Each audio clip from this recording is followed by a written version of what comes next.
So welcome back to the last session of this 3 days of exciting time, definitely for us. So today we are going to have this some type of discussion session on this very interesting connection between mera, which Suki described this morning, and to ads-cft correspondence. In fact, somebody asked me what is ads-cft. Bala is going to expand that. So since we have a strong string theory group, we wanted to take advantage, and two colleagues, Bala and Steve Avery, will tell about ads-cft correspondence. They will take each about 15 minutes, a little more, and then there will be questions and discussions. There is no, it's a very informal thing. So please stop the speaker if you have any questions. Nothing is a stupid question. I'm sure I will start with the first question. So, Bala.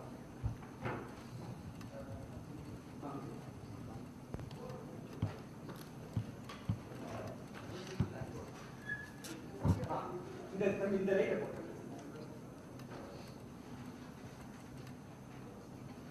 So Steve, are we going to use projector or blackboard? Blackboard. अपना project कहाँ पे?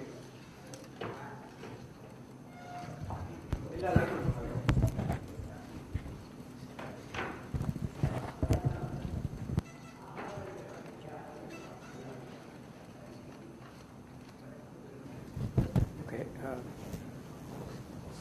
So then I will ask you. Yeah, few more.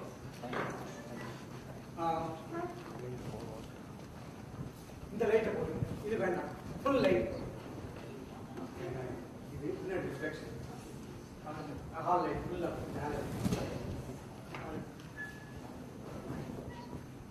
Okay, so I'm supposed to give a short introduction to ads-cft. So it will be very qualitative, quick description. So if you need more details, feel free to ask, and whatever I can provide on the spot, I'll provide. I don't have a prepared talk as such, so I can deviate. So the basic idea about ads-cft comes out of string theory, and there's a basic idea in string theory that you can relate closed strings and open strings, and so I'll just draw some pictures for that. So if you have, this is a closed string, that's an open string. So this represents a propagation of a closed string, and this kind of a wave function represents the propagation of an open string. And the other ingredient is that the closed string, the master states of the closed string contains contains gravity, and the master states of the open string contain Janmils. Okay, so I'm just giving you a very sort of 1 minute motivation why there should be a duality between gravity and field theories. And the idea is, if you look at this diagram now, you can think of this as a closed string propagating like that. Alternatively, if you think of that as your space direction, this as your time, then this looks like an open string propagating in a loop. Okay, so there is a duality intrinsic to this to a string that says closed strings and open strings are somehow dual descriptions of the same. So same diagram can be viewed as an open string loop or as a closed string tree. Okay, so that motivates us to think about a duality between theories with gravity and theories with matter, which is Janmil's. So that's the point number one. So when you say this, Yeah. this is all in the same spatial dimension with your open. Yes. Closed strings are living. Right. Like Yeah. 3 dimension, you have strings. That's right. So in the case of string theories, there's a critical dimension, which is, for superstring theories, it's 10 dimensions. For bosonic strings, it's 26. But that is a different issue because you can compactify and so on. But the point is, there is a basic relation there between open strings and closed strings, and therefore Janmil's and gravity. So it's not very surprising from the string theory point of view. That's the first point. Does that mean the same theory both should not be there? I think, no, I don't know. I don't know if you'd go that far. There are alternate descriptions of a theory. So if you start with a theory of just closed strings, you're going to end up with bound states like d-branes, and then you'll have open strings. But a given process can be computed entirely in terms of open strings or in terms of closed strings. So that's one. Then a more to come closer to ads-cft, there is a field theory history. In the 70s, Cft came up with this idea of large N Janmils. He studied large N Janmils, and he showed that the perturbation series can be written in terms of sums over Riemann surfaces, and therefore he speculated that large N Janmils should somehow look like a string theory. But what that string was never clarified. I mean, it just looked like mathematically it looked like a string perturbation series. The second development about large N was Witten's idea that somehow in large N, if you take large N field theories, Janmil's theory, so we're now talking about SUN Janmil's. So the gauge field A mu, there are n squared minus one of them. So when you have a large number of degrees of freedom, you expect some kind of a classical description. And what Witten said was, he proposed that there should be some kind of a master field, what he called a master field, so that when you calculate correlation functions of gauge invariant operators, if you're forced to do the full functional integral, then you don't expect it to factorize. But if for some reason this configuration is dominated by one configuration, then you expect the correlations to factorize like in a classical theory. So he proposed that there should be some master field configuration which would allow you to calculate leading 1 over n, the leading in 1 over n terms of correlators. This was also never properly realized in a practical way. No one ever found a master field or anything like that. Is the master field of A mu? Of A mu, yeah. So his idea was a master field of A mu. But is there a way of using master field in magnetic electric field? Oh yeah, once you have an A mu, you can calculate F mu nu. So how does it do that? No, but no one ever found anything. I mean, it was a theoretical argument that since correlations factorize, that means your functional integral is as if there's just one field contributing to that, and that carries all the effects of the function. So is that the saddle point of It's some kind of a saddle point, yeah. Some mean field, yeah. So I'm looking for patterns of the field. That's right, yeah. So, but anyway, the point is, it never materialized. But what I want to say is that both the idea of the string description of Janmil's and the master field description of Janmil's seems to have become materially realized in this ads-cft conjecture. The only thing is, it's not SUN Janmil's, but supersymmetric Janmil's. In fact, in particular, the theory they had was, where it's best studied, was the thing with this n is different from that n, 4 supersymmetries. So for this theory, both these ideas are realized, but the novel thing is that this is a 4-dimensional. If you take a 4-dimensional supersymmetric Janmil's theory, the string that describes that theory lives in 5 dimensions. So it was not what Cft was hoping for. It's not a 4-dimensional string, but a 5-dimensional string. And that 5 dimensions turns out to be an anti-de Sitter space. Okay, so the string description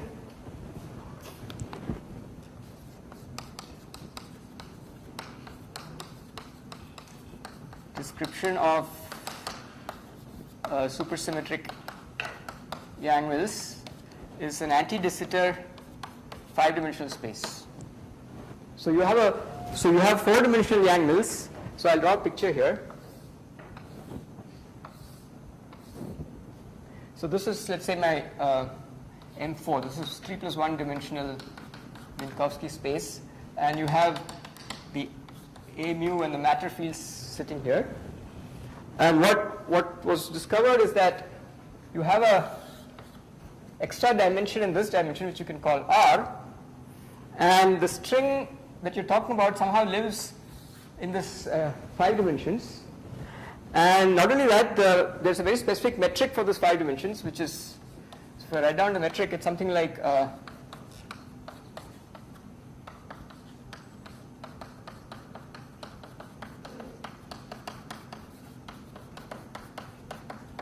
semi-approximation. So this is your metric for the 4-dimensional Minkowski space. R is the radial dimension. So R is 0. So you notice that it's dr squared by r squared. So as r goes to 0, this blows up. So in r equals 0 is very far away. Okay. So this is the space. This is called anti-de Sitter space. And the string lives in this dimension. Not only that, the master field idea also comes in, because if you want to calculate correlators, for instance, of suppose I want to calculate the correlator of a Wilson loop. So we're talking about a gauge invariant object. So this is a Wilson loop. So this is e to the power of a. So I have this operator in the Janmil's theory, and I want to calculate its expectation value. So the way you're supposed to do it is to calculate a classical surface. With this as the boundary, so this is over some C, so this is C.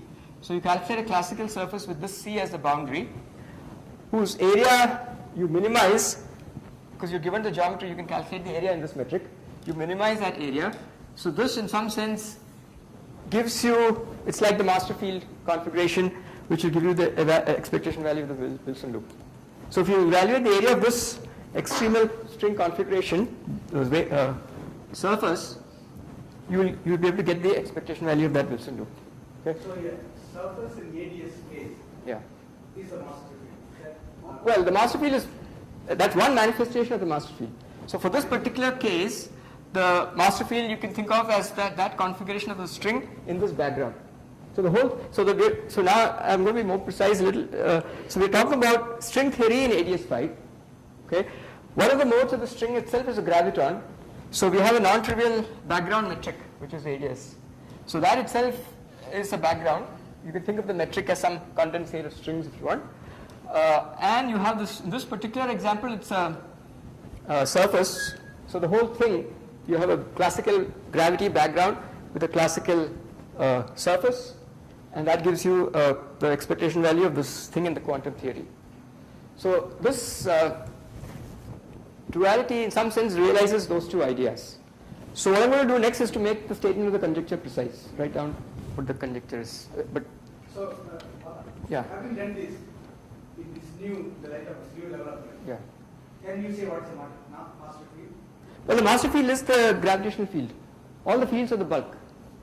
So it's not again, a master field is not, it's not a naive a mu configuration, but you have to think of it as some configuration of the bulk fields. High dimension, 5-dimensional, So if you give me, if I give you a contour C, that's right, then there is a variational principle that tells me what is the the minimal shape of the surface. The minimal area. You minimize the area In that space. in that space, but with this metric. So if it were a flat space time, that it will be just. That's right, In fact, because it's ADS, this length doesn't cost much. It's just, there's a scale invariant. So this is the qualitative idea. I'll just make the conjecture precise.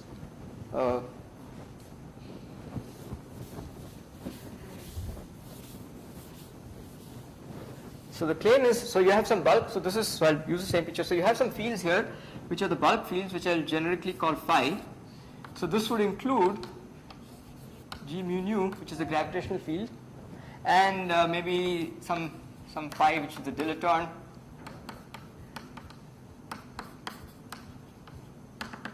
So whatever the gravity theory is, okay, and the gravity theory, how you get that gravity theory? Well, the action for G mu nu is usually the Einstein action, and then you will have extra terms, and these are usually obtained from string theory via supergravity. Okay, so there's some theory here, and the theory here, to be precise, is say type 2b string theory or supergravity.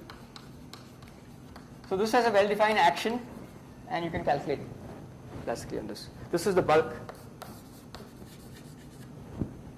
and on the boundary you have that theory, n equals 4 supersymmetric Janmils. And the way the conjecture is stated is that you solve the wave equation for, you do the functional integral. Imagine doing the functional integral over the fields in the bulk. So I'll generate so these are the bulk fields with some action in the bulk. That's this action, so I call that S phi. And when you do, so this will depend on the boundary values. So it's a boundary value, you have to define there's a boundary here. This is a boundary, let's say, so this is r going to infinity. So when you do the functional integral, you have to specify some boundary conditions for your fields. And you specify that boundary condition, so phi at r equals infinity, and let's say these are the Minkowski coordinates, is some phi naught. So you specify that. So when you do this integral, you'll get some functional of the phi naughts.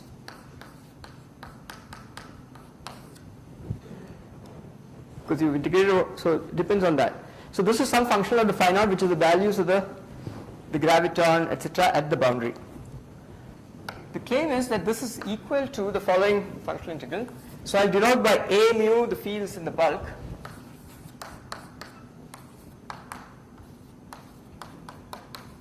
Plus phi naught times, so there are many phi, so I put an index I here. So this is the statement of the conjecture.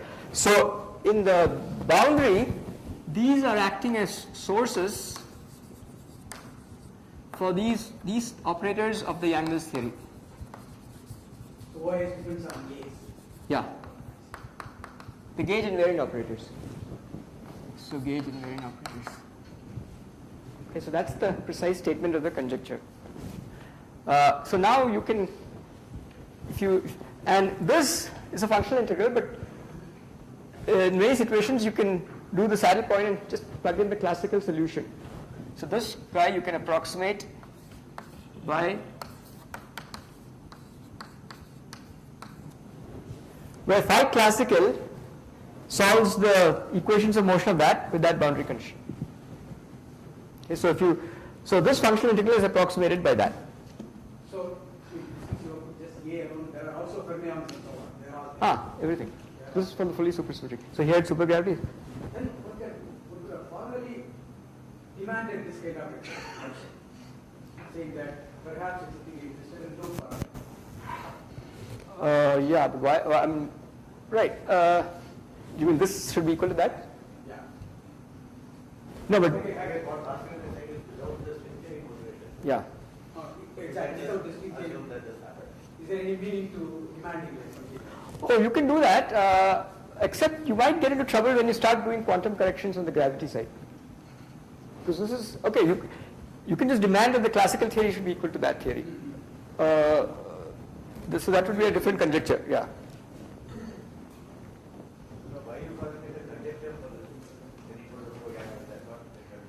Well, it's not been rigorously proved. Lots of checks and people believe it's true, but it's still not rigorously, people have shown that it's equal. I mean, people are, yeah, everything matches. When the gravity is easy, the gauge states that it's normally coupled. Yeah, so in fact, right, so now of course the parameters here are G and G Janmil's and N. So you, as Toof did, you can replace that by N and G squared Janmil's times N, which he called lambda. That's the way the calculations are done on the boundary. Here, the parameters are this. I haven't put a scale here, but ADS comes with a scale because there's a cosmological constant. So the scale of the curvature here, which I've set to 1, which we'll probably put in some units, put some r squared by r squared.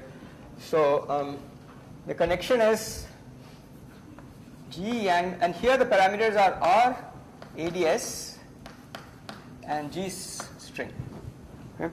So the connection is G squared, G Janmil's are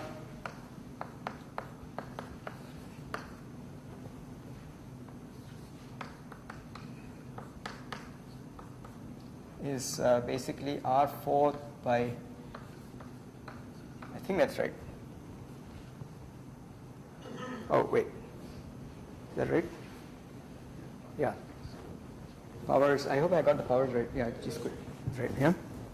So this is the map between the parameters on the two sides. So GS is the string coupling. This is the scale of the ADS scale by string scale. So notice that if this number is large, then the curvature on this side is small. It's a smoothly varying geometry. If it's a smoothly varying geometry, you can approximate it by, you don't need to worry about all the string modes, you can approximate it by supergravity. The massive modes don't play a role.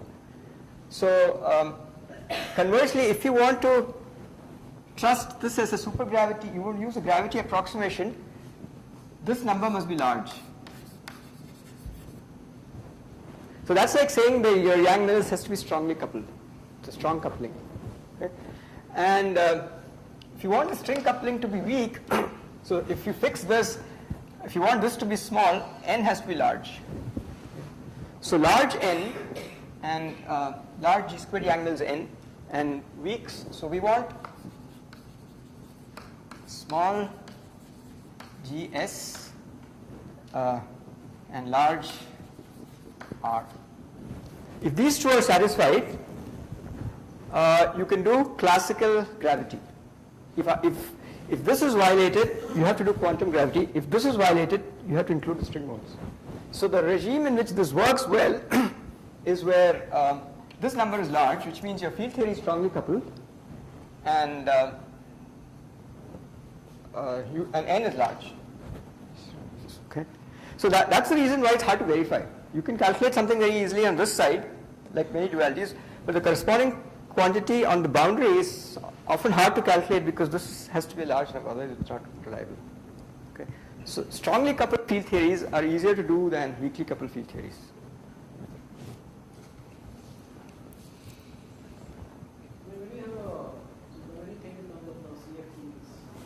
So yeah, actually I didn't mention the word CFT, but this theory, so let me say a little bit about the CFT angle. So now ADS 5 has a isometry SO4, 2. This is the isometry. Is it isometry? Isometry means it leaves the space invariant. You do SO4 2 rotations, the bulk geometry looks the same. If you can describe ADS by an equation as a hypersurface equation, and it will be invariant under this. If you want, I can. So, but this is also the conformal group of Minkowski space.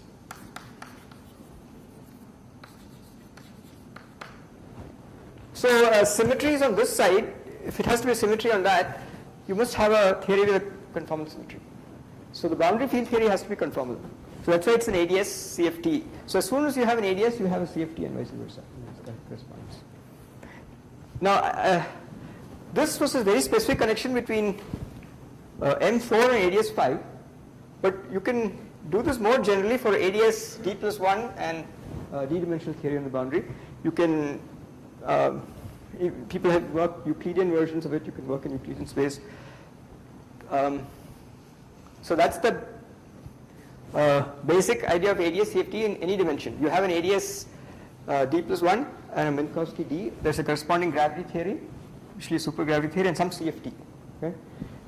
If you want the whole thing to come out of the string theory, then there are very specific gravity theories you can use. But people have been more liberal and worked with general gravity theories in ADS in the hope that since you're not doing quantum corrections anyway, and you just need the classical result, maybe that's okay. You don't need the string theory embedding. So then people have generalized and applied it in various dimensions with various bulk theories. And I should point out that in general, what is the dual of a bulk theory on the boundary is not known. In this case it's known exactly. But if I give you a general gravity theory, the only thing I can say is that this is a conformal field theory with some in some dimension and some generic properties of the symmetries you can match. But if you ask me what is the CFT in the boundary, I don't know. In general, you don't know. So this other thing which you indicated there was identification of the parameters. Yes. So is there something similar if I'm just looking at the conformal data of the CFT, so central charge? I think the equivalent of n would be the central charge. And central charge, counting the number of degrees of freedom, yeah. The equivalent of n would be the central. So you would expect this to work when you have large central charge. And yeah, then whatever in the conformal field theory, the coupling, large coupling usually means large anomalous dimensions. So if your anomalous dimensions are large, then that would be the equivalent of large coupling constant here. So in those situations, you would expect this to map to a classical gravity problem. What about things like local scaling operators and these things? Yeah, so Or these are the operators of the CFT. And they have well-defined, and so you can choose them. So corresponding to every field in the bulk, there will be some operator in the CFT, and there's a well-defined connection. So for instance, if you have a scalar field, you can relate the mass of the scalar field in the bulk to the dimension of this operator at the boundary in specific cases. Yeah. So there's a map, and so those things, once you know the CFT, those things can be worked out. Yeah. You have written a conjecture about partition function. Yes. Is it possible to play with it and bring wave function? In the morning. Yeah, I think. Mera construction was directly looking at wave. Yeah. So here, okay, Steve will probably say something about that. But here, what you can say is that if I give you the if I solve the wave equation, and I know how one of these fields behaves at the boundary behavior, then I can get from that the expectation value of the operators in that state. Right. So what that would be a vacuum state. That would be the expectation value of the operators in the ground state. That's But is it possible to actually go construct. out and Yeah, that display the I don't know if anyone has done that. That's very valuable. In principle, is this not the wave functional inside? It's not. It's a partition function. This one, No, Z. this. Wave functional in the bound. No, these are like sources. It's like Z of They are J. not the ABP. These are like sources for the boundary theory. See, I want the wave function in terms of A mu. Because finally, Ah. that is what you want. Suppose Yes, you finally want the wave function in terms of the A or the gauge invariant fields on the A. And then see That's right. the structure. Yeah, that Play with it. right. I don't think people have. As far as I know, people have not addressed this. Anyone who knows? Well, I mean, a normalizable just was the corresponding states. Yeah, but no one. I don't know if people explicitly construct wave functions, except to say. I mean, you can. So there are some issues. So when you solve the wave equation in the bulk, you get solutions which are normalizable, and you get solutions which are non-normalizable. And the non-normalizable ones are the ones that correspond to these sources, and the value of the infinity. And the normalizable ones are supposed to correspond to changing the state of your CFT. So, but the statements are sort of indirect. I mean, there's no explicit construction of a wave function. Okay, so this is the general thing. Now you can apply this in 1+1 boundary theory. In the bulk theory, you'll get an ADS3. And you can do this at finite temperature, for instance.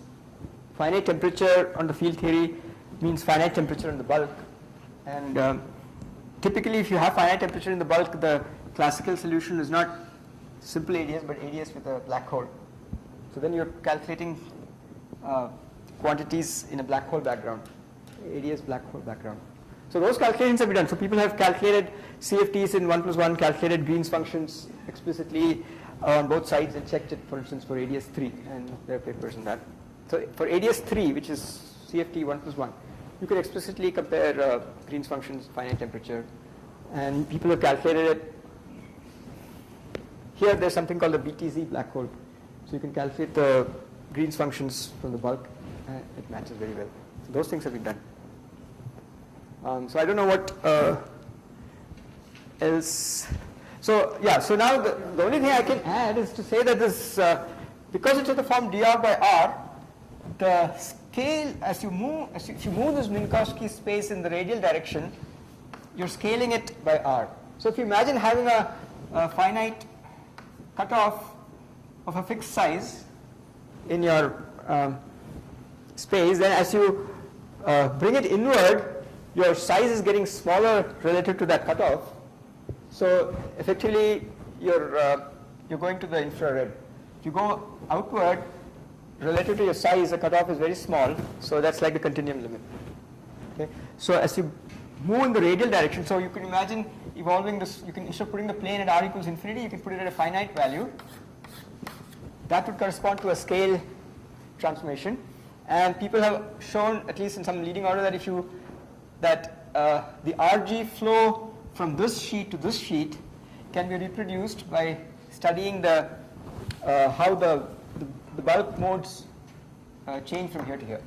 So you see how the bulk modes change from here to here. That will tell you the change in the expectation value of that operators, and that will that reproduces the RG flow that you expect from the boundary theory. So there's a connection between the RG flow of this theory and radial direction, because R is like a scale. So that's why there's this whole business about the renormalization group being like a radial evolution, and ADS is very natural for that, because R comes like a scale. So if you, in other words, if you change variables and write this as some d rho, dr by r is d rho squared, then this will be of the form e to the power of rho. So you can see that translations in rho are scale transformations. So you say that it's natural, but Sorry? so you say that sometimes ADS is natural for thinking like this, but what something like this No, ADS is natural because of the connection with the conformal group. no, right, so that is the That's right. Yeah. that the use can make it the same connection. Yeah. So people have actually. Looking at the renormalization group flow. Yes. Yes. Yeah. So, a priori it's not clear that the natural thing to look at is ADS. Could be, you just need a scale image, right? So you have de Sitter spaces.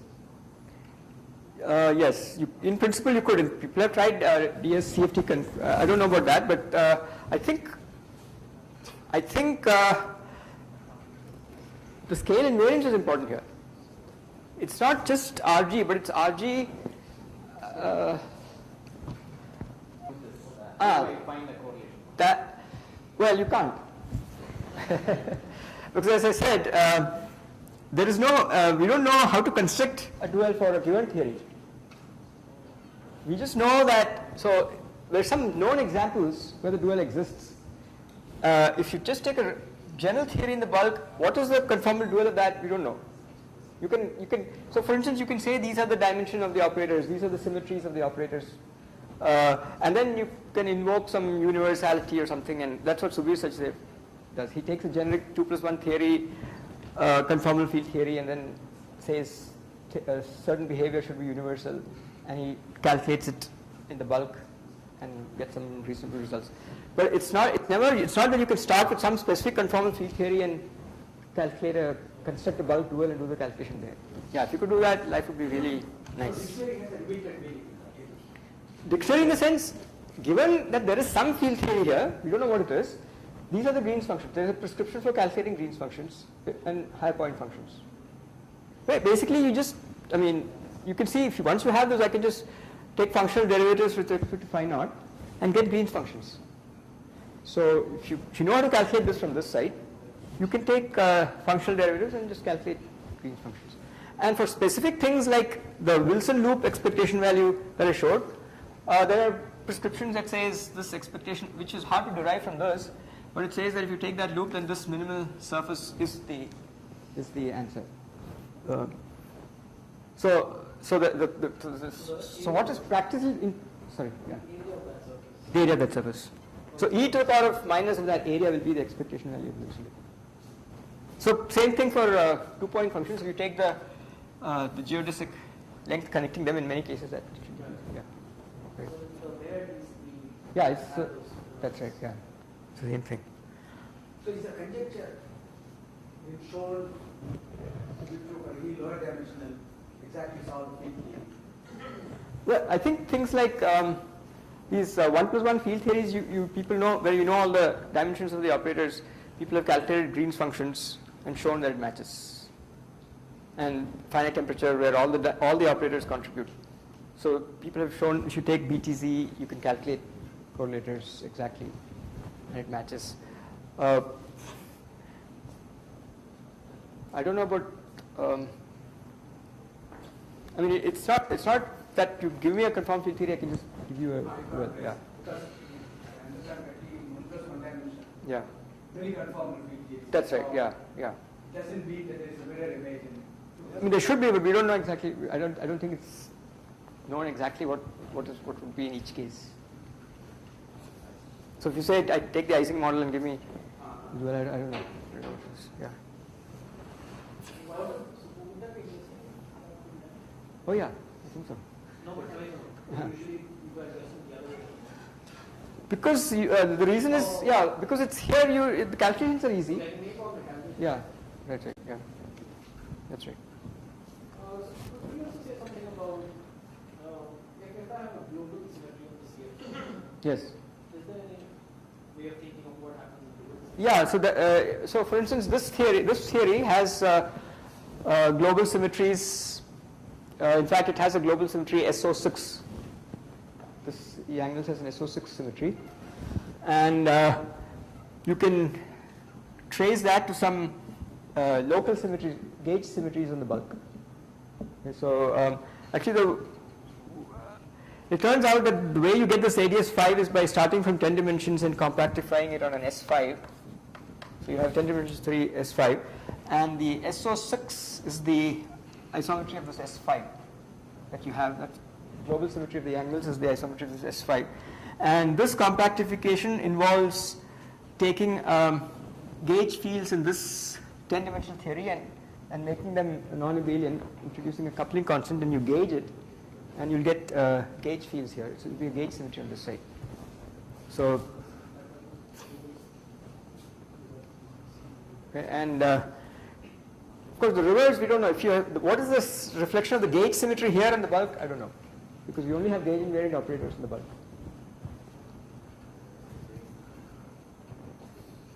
So, Any questions on what Bala? maybe Steve can, yeah, go ahead.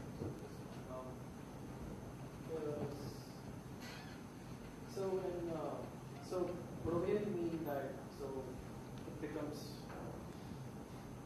So the global symmetry over here becomes a gauge symmetry Yes. for the gauge fields here. Right. But that says, so the global symmetry there says nothing about the gravitational degrees of freedom on this side. Well, there are gauge fields also here, so I should add there are some gauge fields here which is independent of those gauge fields.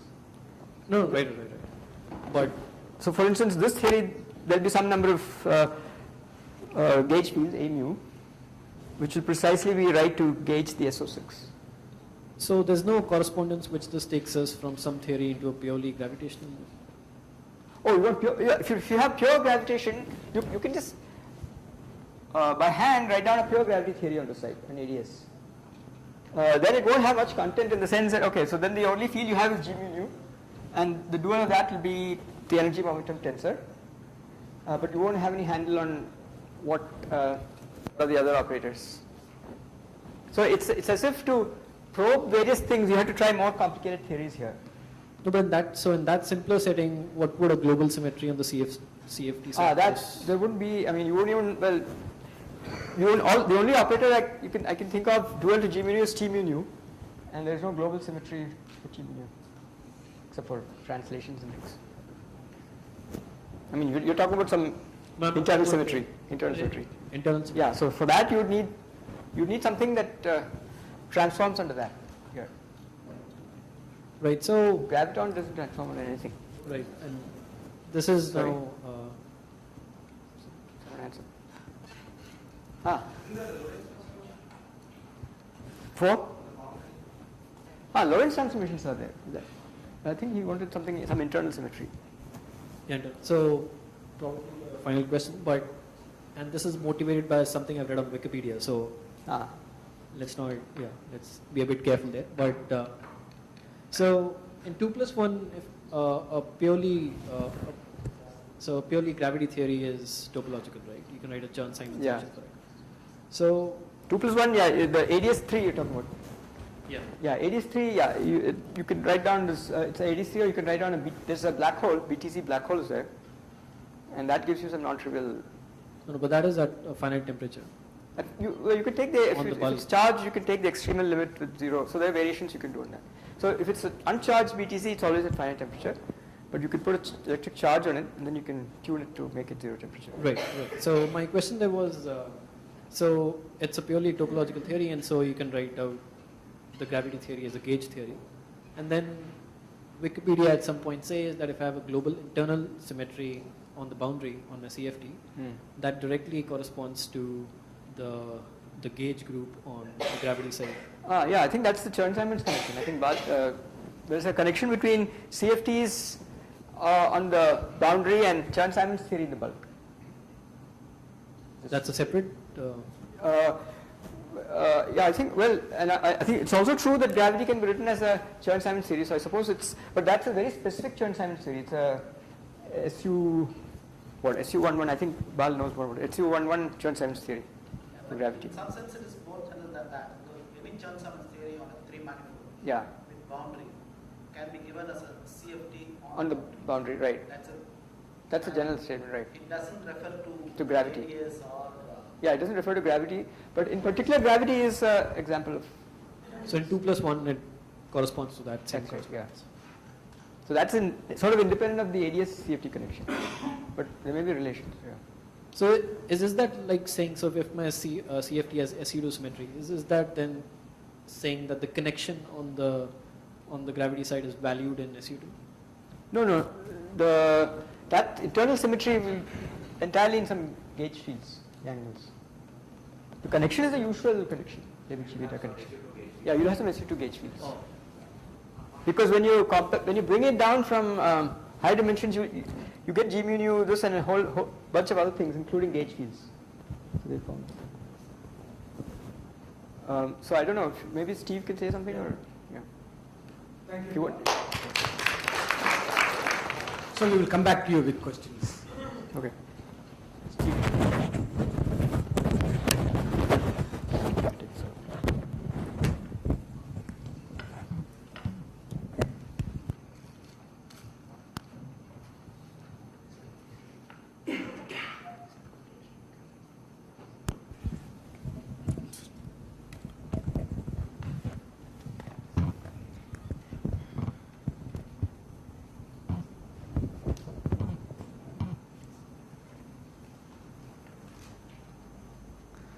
Okay, so I'm just going to say a little more about ads-cft and try and mention some things that may be relevant for this connection with mera. I didn't have very much time to prepare, so I'm just going to sort of go off the cuff here.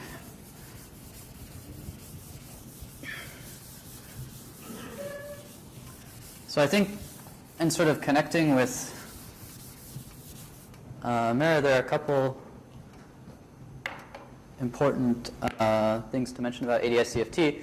So the first thing is, Bala already mentioned, which was the connection between this extra dimension and scale transformations. So as he was saying, one of the ways you can write the metric for ADS is in terms of some coordinate rho, radial coordinate rho, which is d rho squared plus e, basically to rho by L.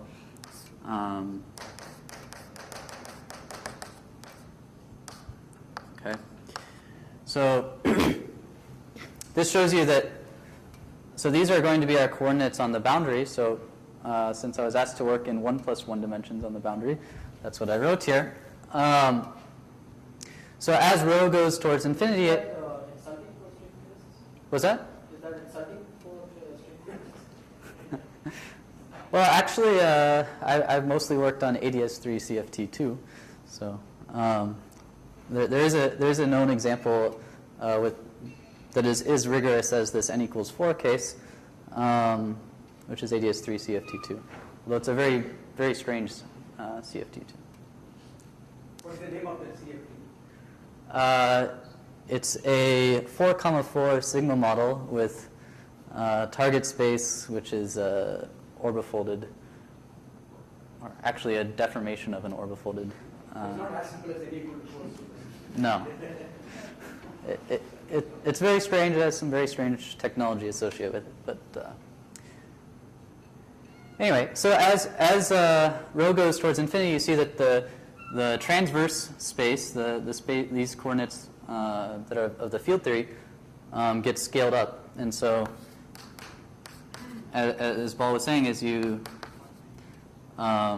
translations in the rho direction, can be counteracted by a scale transformation in these directions. So x goes some to minus e to the minus a over L, x basically, and t similarly for t. So then this tells you that as rho goes towards infinity, where the boundary of ADS is, this corresponds to the UV of our theory, and small rho is going to correspond to the IR. Okay. So typically what happens when you compute correlators or you compute just about anything using ads-cft, it diverges. So what you actually have to do is you have to regularize by putting your field theory at some rho naught. Okay. Compute your geodesic or your propagator or your world sheet or what have you. Regularize by subtracting off the divergent piece, and then take rho naught to infinity.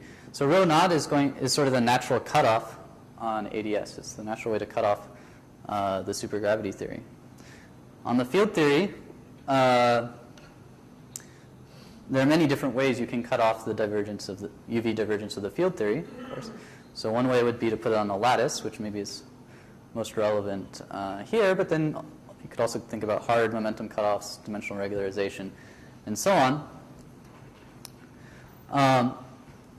But it's clear that this rho naught should loosely is loosely playing the role of that momentum cutoff or inverse lattice spacing on the CFT. So that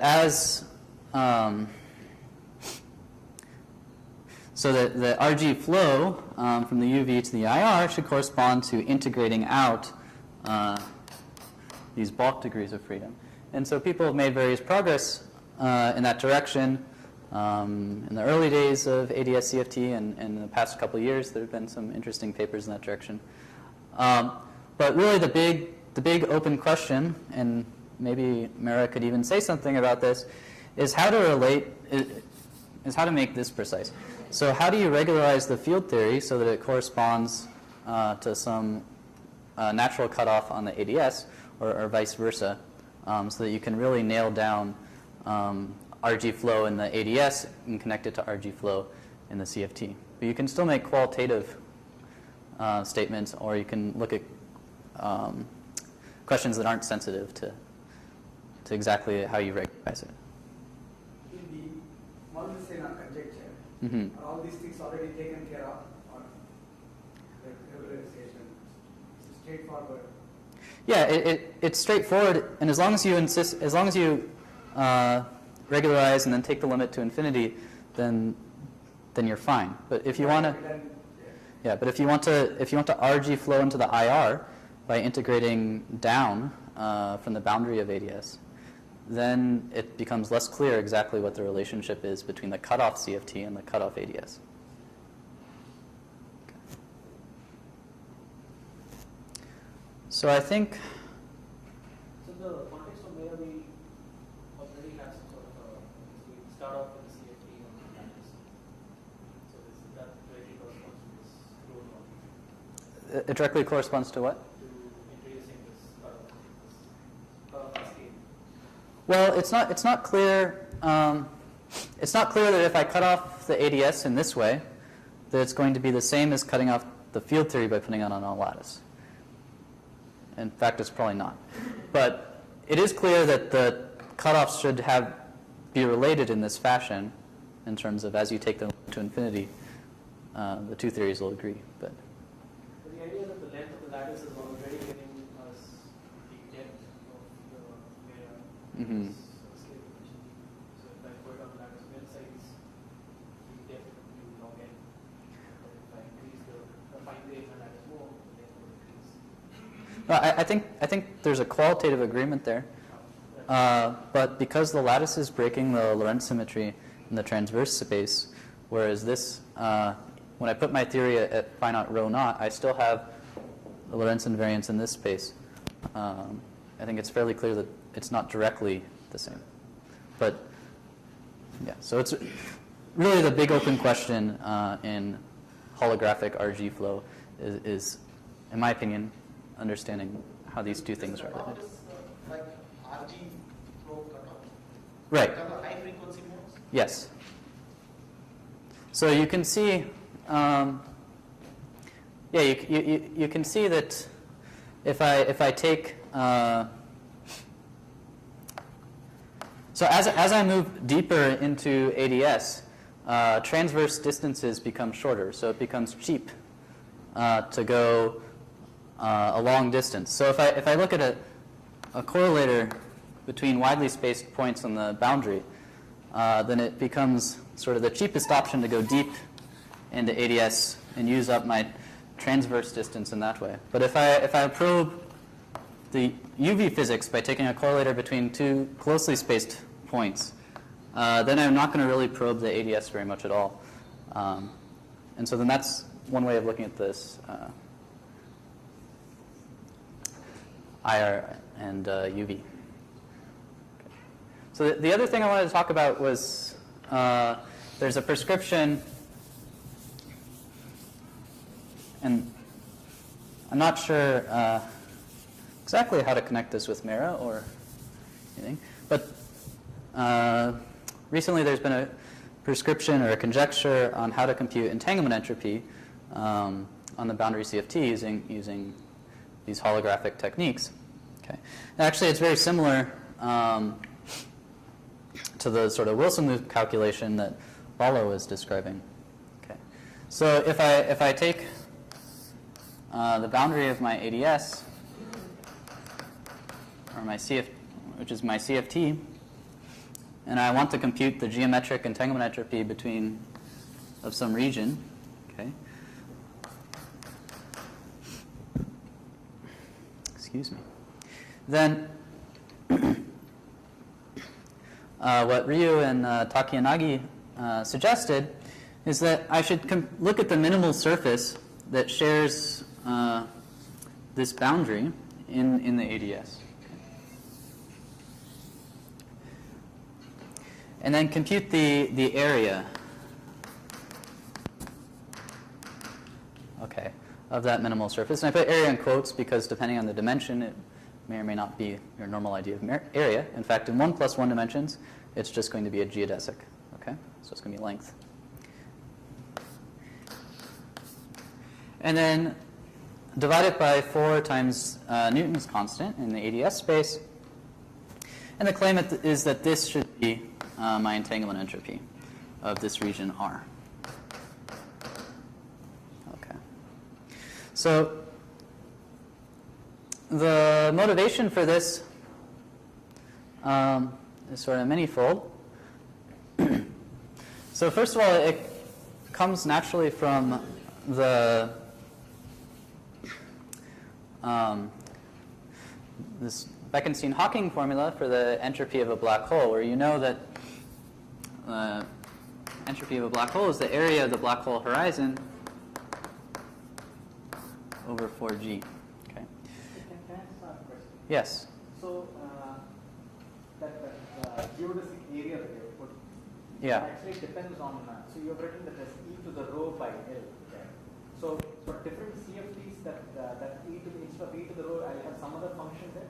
What will determine what is the CFT? Because my metric is given there. Yeah, the metric is fixed. So then the area will be the same for all of them. Okay, yeah, actually I should clarify. So this is the metric for ADS. So really the ADS CFT correspondence is between asymptotically ADS asymptotically ADS states in the supergravity and then states in the CFT. Okay? So global ADS is going to be the vacuum of my CFT. So I'll have global ADS and then I'll have a bunch of other fields in supergravity. But if I allow myself subleading and row corrections to the metric, for instance, then indeed this geodesic is going to get corrected. depending on the state and then the dimension. So for any CFT, the entanglement entropy by this formula is the same? Let's see, in the vacuum, That's why Bala made this point that the central charge of the conformity theory is related to the curvature of this space. Then for a different CFT, it would actually be a different space. Yeah, then instead of e to the rho, there'll be some general. yeah, so L here is the ADS radius, which does get related, if you like, to the central charge. I mean, in part, actually, so I should clarify. So this is the Newton's constant in ADS space. Okay. So in practice, for instance, in the ADS3 CFT2 I have worked with, it's actually ADS3 cross S3 cross T4. So then when you compute the three-dimensional Newton's constant, the volumes of the S3 and the T4 go into this Newton's constant. So there is some dependence there. But also, this should only be valid at large n and large coupling constant when I don't have to worry about those stringy corrections, G-string and alpha prime corrections that Paula mentioned. Okay. Because if I'm not at large n, meaning if I don't have large anomalous dimensions, then I should be doing quantum gravity, and then there's no sense in which I can even define a minimal area. Okay, so that it's clear this formula can't hold in that case. So it may be that there's some universality when I go to large anomalous dimension and large coupling constant. Okay. Yeah, so this conjecture by Ryu and Takinagi was motivated in part by the Bekenstein-Hawking formula for the entropy of a black hole. Okay. And related to this is this idea that the entropy bound, that in any volume of space I can't ever pack more entropy than I would get by just having a black hole. And so the idea is that I look for the minimal surface that is going to extremize that bound on the entropy, and then that should be the geometric entanglement entropy. Okay. So this passes a number of nice checks. It's been proven that it satisfies strong subadditivity, for instance. And then there's sort of another nice connection with black holes. So if this is the boundary of my ADS and then I have a black hole, well, let me first consider when I don't have a black hole. Okay, so here's my ADS, and then here's the boundary of ADS. So this is the kind of picture we saw in the talk this morning. So then if I want to compute the entanglement entropy of some region, and that's R here, okay, and the claim is if I'm looking in 2 dimensions, CFT2, then I should look at a geodesic that connects these points, okay? And there's only one geodesic that I can really look at. And so, as you know, S of the entanglement entropy in a pure state of some region and its complement are equal. Okay. Whereas if I have a black hole,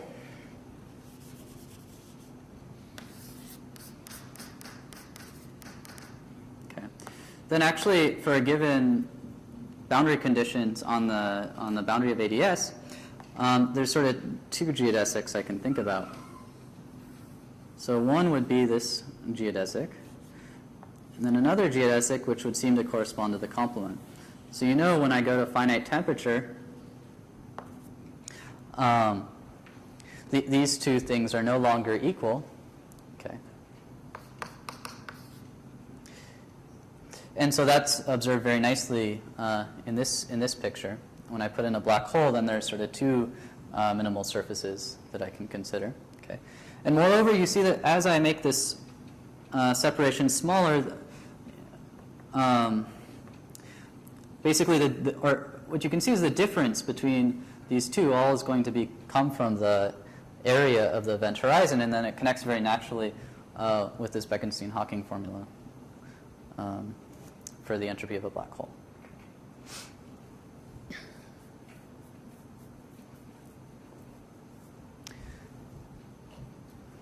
Now, I'm not sure whether there was anything else I wanted to emphasize. Yeah, so as Bala said, for this two-dimensional case, you can compute things exactly on both sides, and they have the right scaling, and they agree. For instance, this entanglement entropy passes this test in 2 dimensions. Right, so maybe I'll say one last thing is that when you compute this geodesic length, what you get is something like c by 3 log L over A, okay, where A now is basically, I guess, 1 over rho naught. Yeah. So A gets related to my UV cutoff because, again, excuse me, things diverge as I go to the boundary of ADS. So when I try and compute this geodesic length, as I take rho to infinity, that length diverges, so I regularize by putting in my cutoff. But that corresponds very nicely to the result I know for 2D CFTs, for instance, using techniques by like Carty, where I get exactly that scaling. The A is the lattice or other UV cutoff. The exact expression for the so L is L is the separation. L is the separation. Yeah. Is the A is the cutoff, lattice spacing, if you like, or 1 over, yeah, that's right. no, right. So that's the expression factor of the CFT. Yeah. So if you compute the length of the geodesic in ADS3, then this is exactly what I get.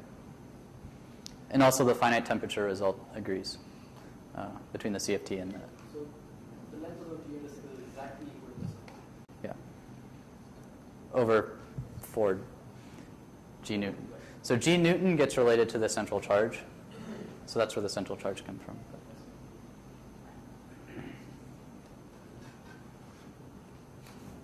So unless there are questions, I don't think I have anything else on the top of my head to say.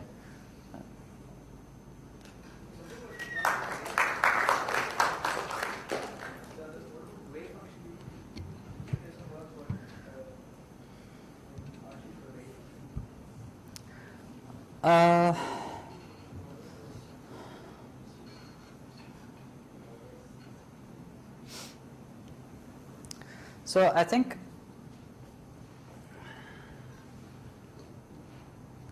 I'm trying to think. So like what Polchinski and there's some work about doing evolution of the wave function, renormalization, holographic renormalization of the wave function. So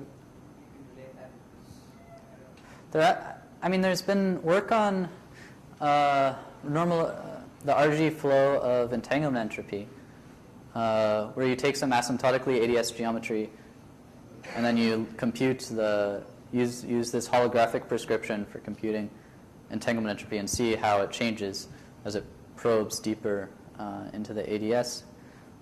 And then there's Polchinski's work, recent work on Wilsonian RG, Wilsonian holographic RG.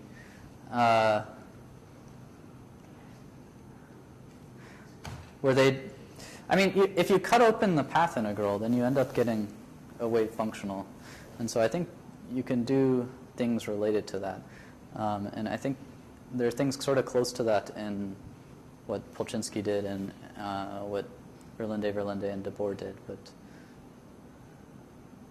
I see. You are Yeah. saying that in the expression Bala for the partition function, that formally has path integrity. Yeah. If you say you cut it, Yeah. you see wave functions inside. That's right.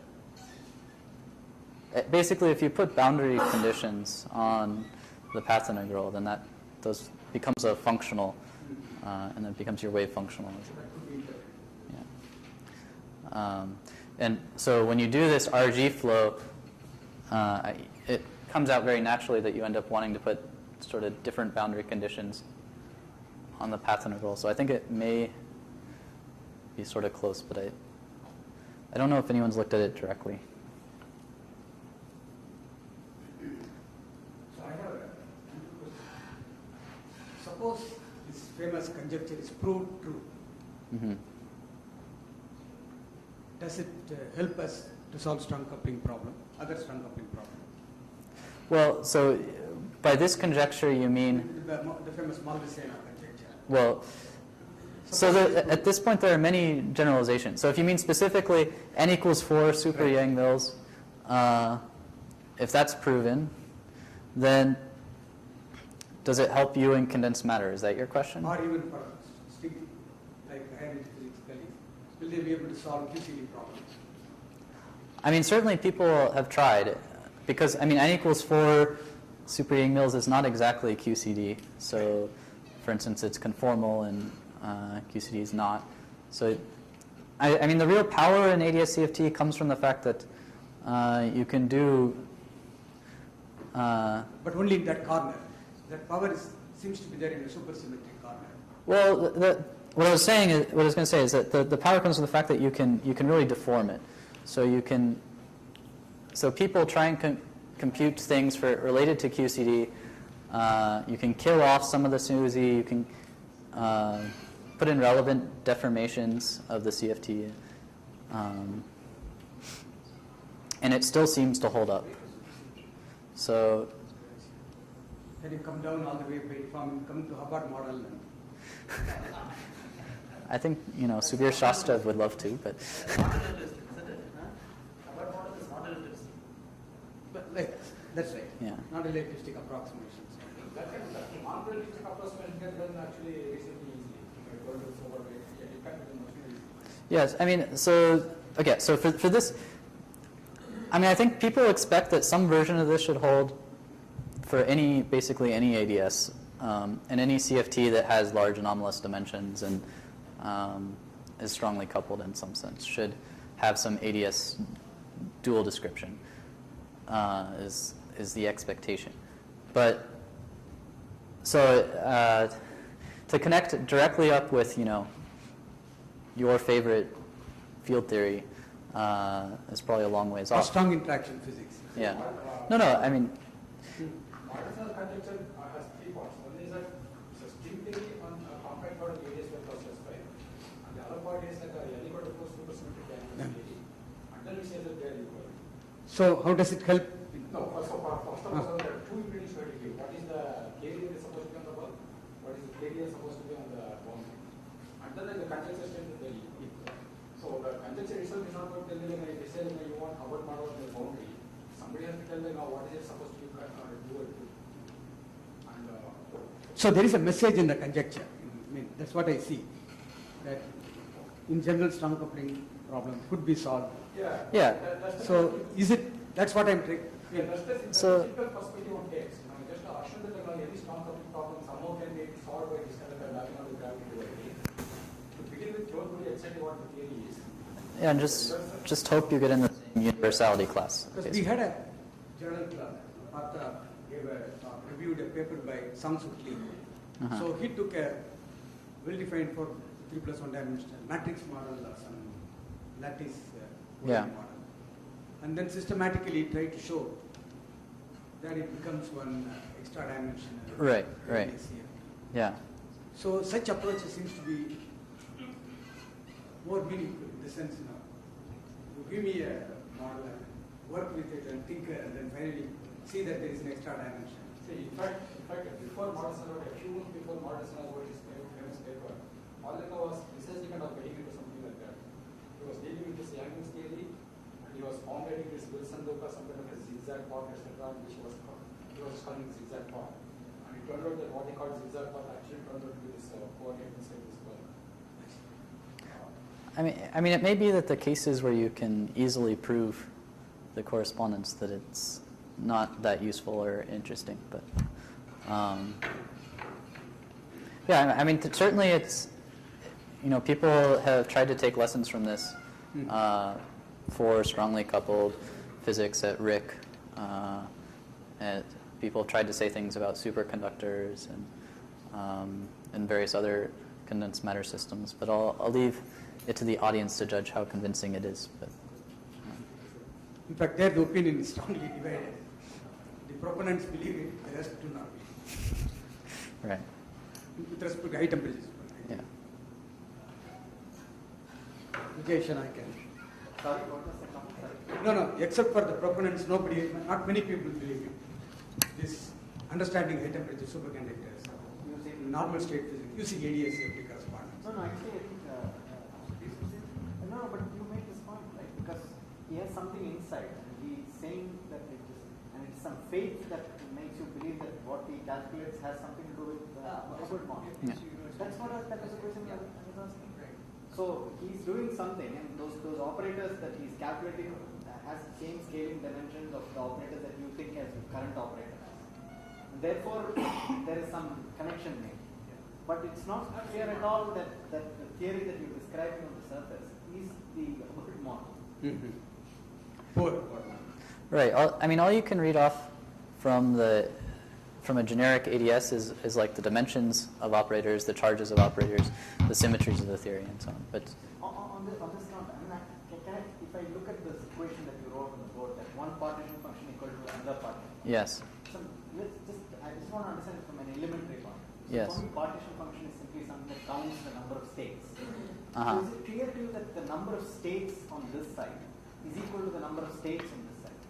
When you have infinities, Oh, they're equal.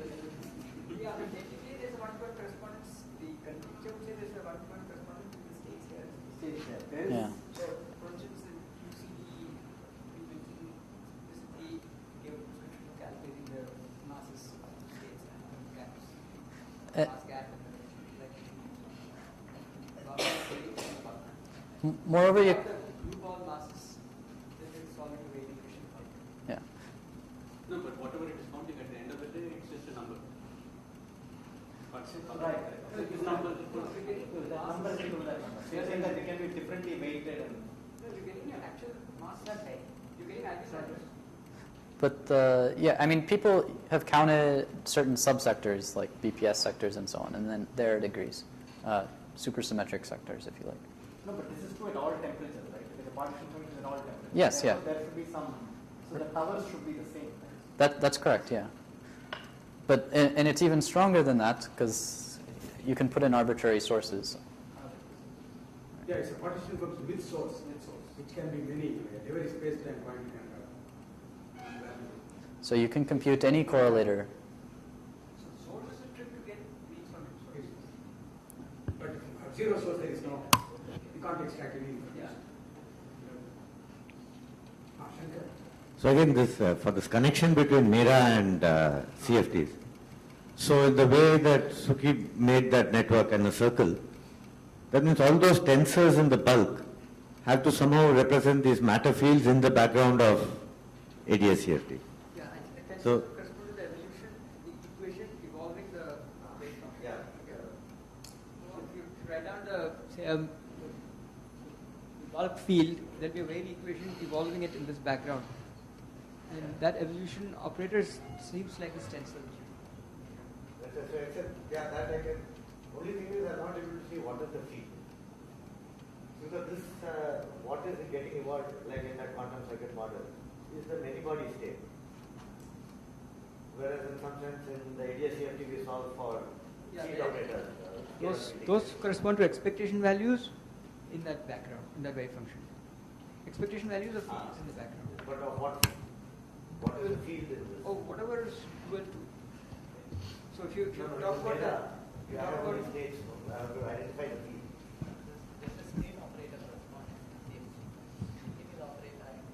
So in CFT, I'm asking you mera. So the bulk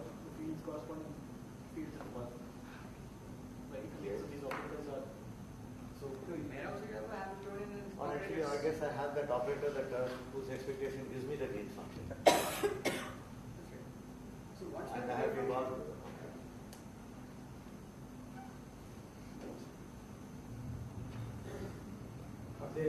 So then the ideal thing would be to sort of get a transfer matrix which involves that gains function and try to identify that with the differential, I mean the transfer matrix that comes from the differential.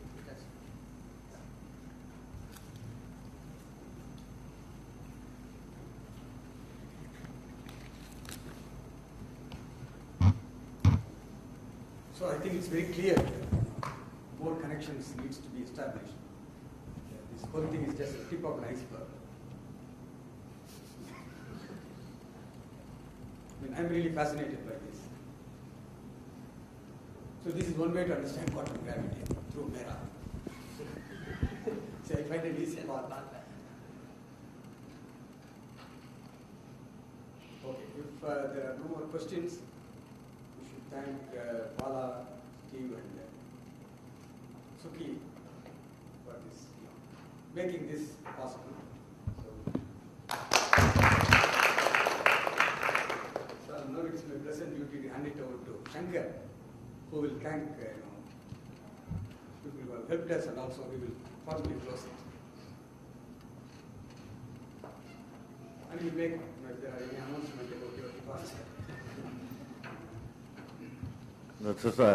So it's a pleasure to thank our people from our administration, Vishnu Prasad and KP Shankaran, people who looked after the accommodation, and the drivers and Pamban Travels who did the cab, this thing, entire administration, and also the student volunteers who help us.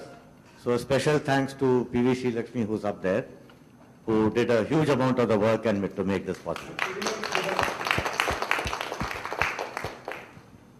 So I think that's all, and maybe. And we have to thank our friends who helped in projecting and taking care of sound. That's right, the video photography of the whole thing. And the systems people who helped us, in fact, who helped us do the Skype talk, which I think it was sort of last minute thing, but finally it worked out quite well, and I think Mangal Pandey probably requires a lot of thanks for that. So thank you. So have a good journey back. So let me also, on behalf of all the people who came from outside, thank Bhaskaran, Shankar, and all the other people. This has been a really wonderful meeting for us. Thanks to all the speakers who came from far and gave us lots of insights. So thank you very much, Bhaskaran. We hope that you will continue to keep organizing these, and these have been really useful meetings. I myself know that I have gotten into fields because of these meetings. So I think this will be one of the fields I'll get into, for example. So please continue this process. Thank you. With your help.